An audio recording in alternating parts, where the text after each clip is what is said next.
नमस्कार। बात नाभस योग पर चल रही थी और हम लोगों ने नाभस योग के अंतर्गत आश्रय योग के विषय में जानकारी ली है। आश्रय योग में हम लोगों ने मुख्यतः 3 प्रकार के योग देखे, जो कि रज्जु, मूसल और नल थे। अभी हम लोग दल योग के विषय में जानेंगे। दल योग मुख्यतः 2 प्रकार के होते हैं, भेद से कई प्रकार होते हैं। मैंने आश्रय योग के विषय में भी आप लोगों को बताया था और बाकी आगे भी बताऊंगा कि 32 प्रकार के नाभस योग होते हैं और भेद के कारण इनकी संख्या 1800 हो जाती है।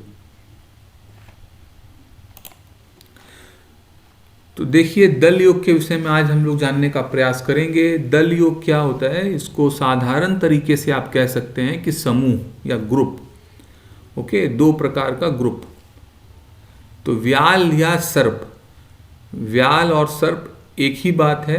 व्याल को ही सर्प कहते हैं, सर्प को ही व्याल कहते हैं। ये एक प्रकार का अशुभ योग है। वहीं माला योग जो है वो शुभ फल प्रदान करने वाला है। कैसे बनता है इसको समझने का प्रयास करेंगे और इसका क्या फल है वो भी देखने का प्रयास करेंगे। देखिए, मैंने ये एक ब्लैंक चार्ट आप लोगों के समक्ष रखा है जहाँ पर मैंने राशियाँ नहीं लिखी है, क्योंकि यहाँ पर राशियों की उतना महत्वपूर्ण योगदान नहीं है। केवल मात्र भाव ही प्रधान है। ठीक है, ध्यान से सुनिएगा सभी। भाव प्रधान है, केंद्र की बात आ रही है और केंद्र जो है वो भाव प्रधान होता है, भाव से ही जुड़ा होता है।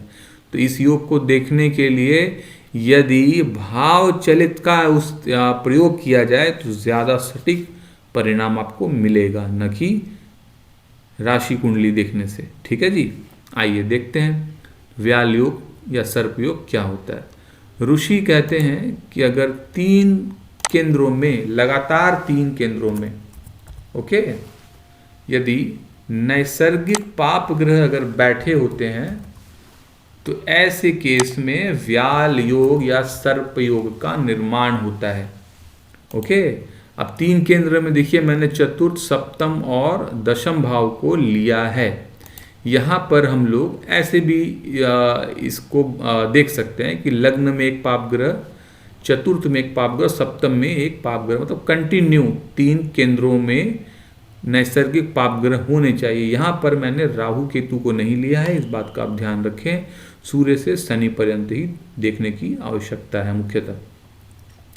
तो देखिए, ऐसी सिचुएशन में अगर लग्न, चतुर्थ, सप्तम में अगर इन 3 भावों में क्रमशः नैसर्गिक पाप ग्रह अर्थात सूर्य, मंगल और शनि अगर बैठे होते हैं तो ये व्याल या सर्प योग का निर्माण करते हैं ये ग्रह। ओके, इसी तरह से मैंने चतुर्थ को लिया, चतुर्थ, सप्तम और दशम। इसके अलावा यही योग सप्तम भाव से भी बनेगा। सप्तम में एक पाप ग्रह हो, जैसे मैं मान लेते हैं कि मंगल यहाँ है, शनि दशम में, मान लीजिए सूर्य जो है वो लग्न में अगर होता तो ये सप्तम से लग्न तक जो है परस्पर केंद्रों में, कंटिन्यू केंद्रों में जो है ये एक योग बनता, जिसको कि व्याल या सर्प योग कहते हैं। ठीक है जी, इसी तरह से एक योग बनेगा जहाँ पर दशम, लग्न और चतुर्थ में अगर सब पाप ग्रह बैठेंगे तो योग बनेगा।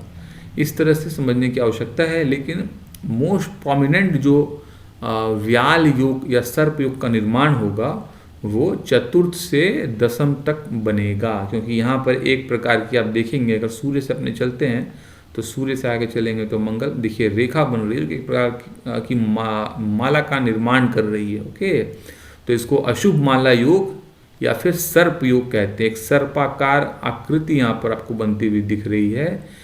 तो नाभस का अर्थ ही था, जैसे मैंने बताया, आकाश में ग्रहों की स्थिति, उसे ही नाभस कहते हैं।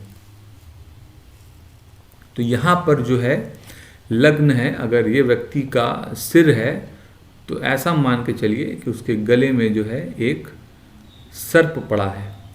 ओके, एक अशुभ माला पड़ी हुई है जो कि सर्प की है। ठीक है जी, तो ये योग ज़्यादा प्रोमिनेंट होता है। वहीं अगर इसको आप ऐसे समझिए कि अगर यही उल्टा हो जाए, है ना, मंगल लग्न में आ जाए तो शनि से योग बनेगा, सूर्य पर एंड होगा, तो सप्तम के गले में माला होगी, मतलब ये दाम्पत्य जीवन के लिए वाइफ को प्रॉब्लम करेगा, ओपोनेंट को प्रॉब्लम करेगा, स्पाउस के लिए घातक होगा। इसी तरह से अगर सप्तम से लेकर के लग्न तक बने, है ना, सूर्य को मान लीजिए कि यहाँ लग्न में हो, यहाँ नहीं है, तो चतुर्थ के लिए ज़्यादा प्रॉब्लमेटिक होगा, है ना, चतुर्थ में माला बनती है। ऐसे तो ऋषि ने कहा है कि किसी भी लगातार 3 केंद्रों में अगर योग बनता है तो माला योग है, लेकिन किसको ज़्यादा शुभ परिणाम देखने को मिलेंगे, इसका हिंट मैंने आप लोगों को दे दिया। तो इसका फल क्या होता है, देखिए ऋषि कहते हैं कि सर्प योग में, है ना, या व्याल योग में जो है व्यक्ति का जो स्वभाव है वो बहुत ज़्यादा, मतलब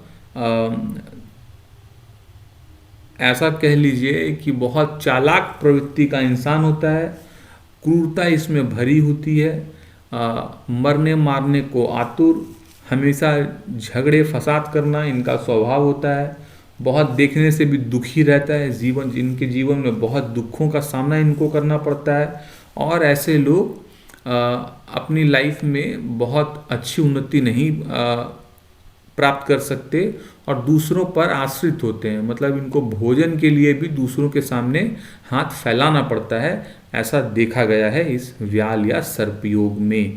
तो कुल मिलाकर बहुत नेगेटिव योग है, इंसान की लाइफ जो है वो बहुत हद तक जो है वो ये योग प्रॉब्लमेटिक कर देता है, भयंकर समस्याएं जो हैं, गंभीर रोग, मैरिटल लाइफ पूरी डिस्टर्ब कर देगा, बड़े बड़े रोग हो सकते हैं, ऐसा इंसान विवादों से घिरा रहता है, संकटों का सामना करना पड़ता है, योग जो है अशुभ फल प्रदान करता है ये।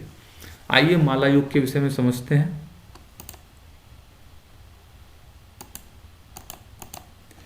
देखिए माला योग में इसी का उलट है। तो माला योग में ऋषि ने कहा कि किन्हीं 3 केंद्रों में, लगातार के 3 केंद्रों में यदि नैसर्गिक शुभ ग्रह अगर बैठे हों तो देखिए आप सभी समझदार हैं, सभी जानते हैं कि चंद्र से बुध, बुध से शुक्र और शुक्र से गुरु अधिक शुभ ग्रह है। तो हम लोगों के पास में अगर चंद्र जो है वो पक्ष बल से युक्त है ना, तो वो शुभ ग्रह की श्रेणी में आता है। बुध भी अगर अकेला है, मजबूत स्थिति में है, अपनी मूल त्रिकोण राशि का, अपनी उच्च राशि का, मिथुन राशि आदि का है, तो मानेंगे कि बुध शुभ है। अगर बुध पर नैसर्गिक पाप प्रभाव आदि नहीं है, हम लोग मानकर चलेंगे कि बुध शुभ फल प्रदान करेगा। ठीक है, देख लेते हैं इसको। देखिए अपने मानकर चल रहे हैं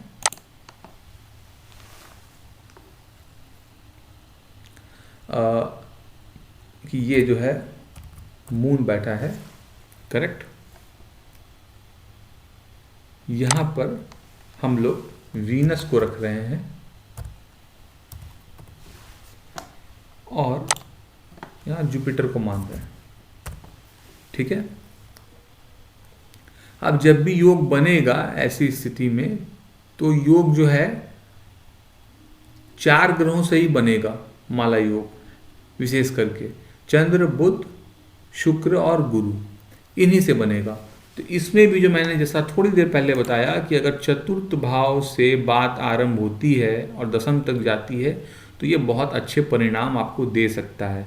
लेकिन ऐसा नहीं है कि बाकी स्थानों में नहीं बनेगा, बनेगा, लेकिन यहाँ पर कुछ ज़्यादा मिलना चाहिए, ऐसा मुझे प्रतीत होता है।